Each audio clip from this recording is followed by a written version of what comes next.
नमस्ते दोस्तों। पहले तो ये कहना चाहूँगा कि सारे सपोर्टर्स को, सारे वेल विशर्स को थैंक यू। आपके पॉजिटिव मैसेजेस ने मुझे और मेरे पूरे परिवार को बहुत ज़्यादा हेल्प किया, क्योंकि ये फेज़ बहुत मुश्किल था। खुलेआम ऐसे वायलेंट थ्रेट्स, इतना ज़्यादा ऑनलाइन हेट्रेड, इतने सारे मीडिया आर्टिकल्स, इतना कुछ देखा, और उस सब के बीच आपके डीएम्स ने हमें बहुत सपोर्ट किया। जितने टीआरएस के गेस्ट्स ने रीच आउट करा है, actors, cricketers, bureaucrats, business professionals, उन सारों को भी थैंक यू। ये heartfelt video message Ranbir Allahbadia ने 2 दिन पहले अपने ट्विटर हैंडल से पोस्ट किया। जायज सी बात है, यहाँ वो अपनी जिस स्ट्रगल की बात कर रहे हैं वो हाल ही में हुई इंडियाज गॉट लेटेंट शो को लेकर कंट्रोवर्सी है। यूट्यूब का ये कंट्रोवर्सी का चैप्टर अब सुप्रीम कोर्ट के सामने अनफोल्ड हो रहा है। इंडियाज गॉट लेटेंट नाम के एक शो में कुछ बोल्ड और एक्सप्लिसिट कमेंट्स ने सिर्फ ऑनलाइन आउटरीच ही नहीं बल्कि मल्टीपल एफआईआर्स भी अट्रैक्ट की। हालांकि जहां एक और रणबीर अलाबादिया अपने एक नई जर्नी की शुरुआत करने जा रहे हैं, वहीं उनकी मुश्किलें अभी पूरी तरह खत्म नहीं हुई हैं, क्योंकि अब इस पूरे केस का सबसे बड़ा मसला है रणबीर अलाबादिया का पासपोर्ट। पर ये सिर्फ एक यूट्यूबर के पासपोर्ट का इशू नहीं है, ये इंडिया के ऑनलाइन कंटेंट क्रिएटर्स के लिए एक नया लीगल प्रेसिडेंट सेट कर सकता है। क्या ये क्रिएटिव फ्रीडम पे एक लीगल अटैक है या फिर सुप्रीम कोर्ट एक मॉरल वॉचडॉग बन रहा है? ये जानने के लिए चलिए इस केस की डिटेल्स में जाते हैं। सब कुछ शुरू हुआ एक वायरल वीडियो क्लिप से। Watch your parents have every day for the rest of your life. क्या हो गया रणबीर भाई को? और अपने पकड़ लीजिए तुरंत। और would you join in once and stop it forever? Join in what the भाई? समय रैना के पॉडकास्ट इंडियाज गॉट लेटेंट के एक एपिसोड में अलाबादिया और कुछ और कंटेंट क्रिएटर्स ने एक्सप्लिसिट और सेक्सुअली सजेस्टिव कमेंट्स किए। ये कमेंट्स पेरेंटिंग और सोसाइटी के कंटेक्स्ट में थे, लेकिन पब्लिक आउटरीच इतना स्ट्रॉन्ग था कि शो की क्लिप्स हर जगह वायरल हो गई। पब्लिक बैकलैश काफी तेज था। क्रिटिसिज्म, मीम्स और बॉयकॉट कॉल्स को लेकर पुलिस कंप्लेंट्स तक हर लेवल पे रिएक्शंस आए। फिर एफआईआर्स भी रजिस्टर हुई। गुवाहाटी पुलिस ने 5 यूट्यूबर्स के खिलाफ एफआईआर दर्ज की। महाराष्ट्र साइबर डिपार्टमेंट ने भी केस फाइल किया। जयपुर पुलिस ने भी इन्वेस्टिगेशन स्टार्ट कर दी। रणबीर अलाबादिया और आशीष चंचलानी के खिलाफ मल्टीपल एफआईआर्स के बाद उन्होंने सुप्रीम कोर्ट का दरवाजा खटखटाया और प्रोटेक्शन मांगी। जब अलाबादिया और चंचलानी ने एफआईआर्स को क्वैश करने की प्ली डाली, तब जस्टिस सूर्यकांत की बेंच ने उनके कंटेंट पर कड़क रिएक्शन दिए। जस्टिस कांत ने अलाबादिया की लैंग्वेज को डर्टी और परवर्टेड बोला। ये एक स्ट्रॉन्ग मॉरल कंडेमनेशन थी, जो दिखा रही थी कि कोर्ट सिर्फ लीगल नहीं बल्कि एथिकल स्टैंडर्ड्स भी इम्पोज कर रहा है। अब इसका रिजल्ट ये हुआ कि सुप्रीम कोर्ट ने इंटरिम प्रोटेक्शन तो दी, लेकिन एक बड़ी कंडीशन लगा दी। अलाबादिया को अपना पासपोर्ट पुलिस के पास डिपॉजिट करना होगा, और सिर्फ इतना ही नहीं, उनका पॉडकास्ट टेम्परेरी बैन भी हो गया। हालांकि 1 अप्रैल को जब केस सुप्रीम कोर्ट में फिर से लिस्ट हुआ, तो अलाबादिया के एडवोकेट डॉक्टर अभिनव चंद्रचूड़ ने एक स्ट्रॉन्ग आर्ग्यूमेंट दिया और कहा कि उसकी रोजी रोटी पर्सनैलिटीज को इंटरव्यू करने पर डिपेंड करती है, और कई बार उनको बिना फिक्स डेट के तुरंत ट्रैवल करना पड़ता है। यानी रणबीर का करियर इंटरनेशनल कोलैबोरेशंस पर बेस्ड है।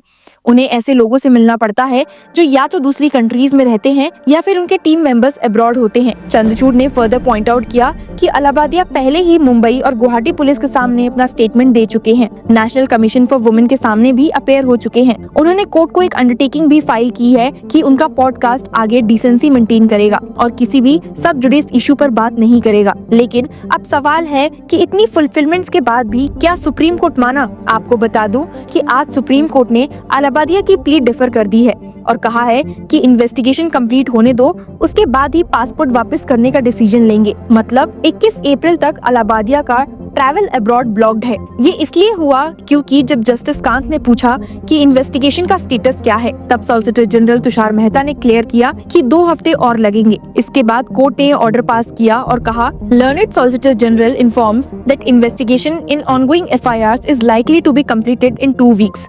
Since petitioner might be required to join ongoing investigation, his prayer for release of passport to travel abroad will be considered after the investigations are complete. Post these matters for further further consideration on 21st April. Interim directions protections to continue. मतलब ये है कि अलाबादिया को अभी और इंतजार करना पड़ेगा। इसके बाद भी जब एडवोकेट चंद्रचूड़ ने फिर से रिक्वेस्ट की कि पासपोर्ट वापस किया जाए, तब जस्टिस कांत ने एक और कड़क रिमार्क दिया। He said, if we allow you Alabadia to travel frequently, then investigation is likely to be hampered. You may be required for investigation. Then you are not there. Nobody can blame you why you are not there. They are hopefully completing investigation in 2 weeks. We will take up after 2 weeks.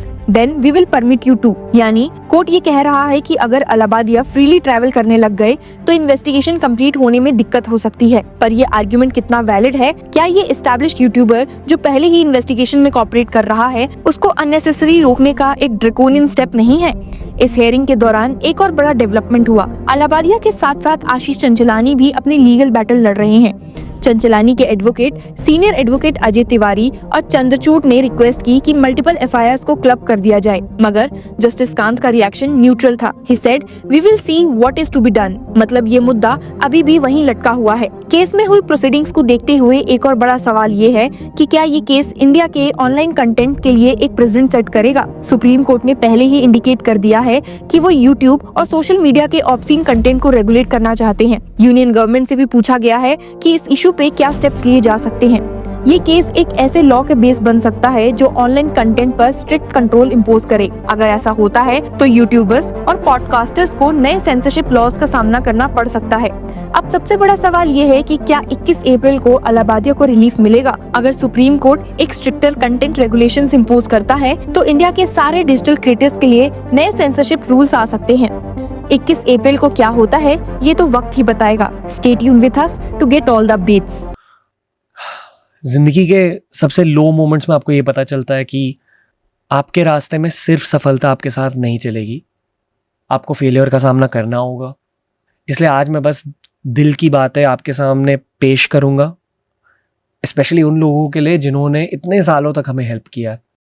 हर हफ्ते 2-3 video release किए हैं पिछले 10 सालों से break लिए बिना। ये एक फोर्स्ड ब्रेक मिल गई, ठहराव के साथ जीना सीखा।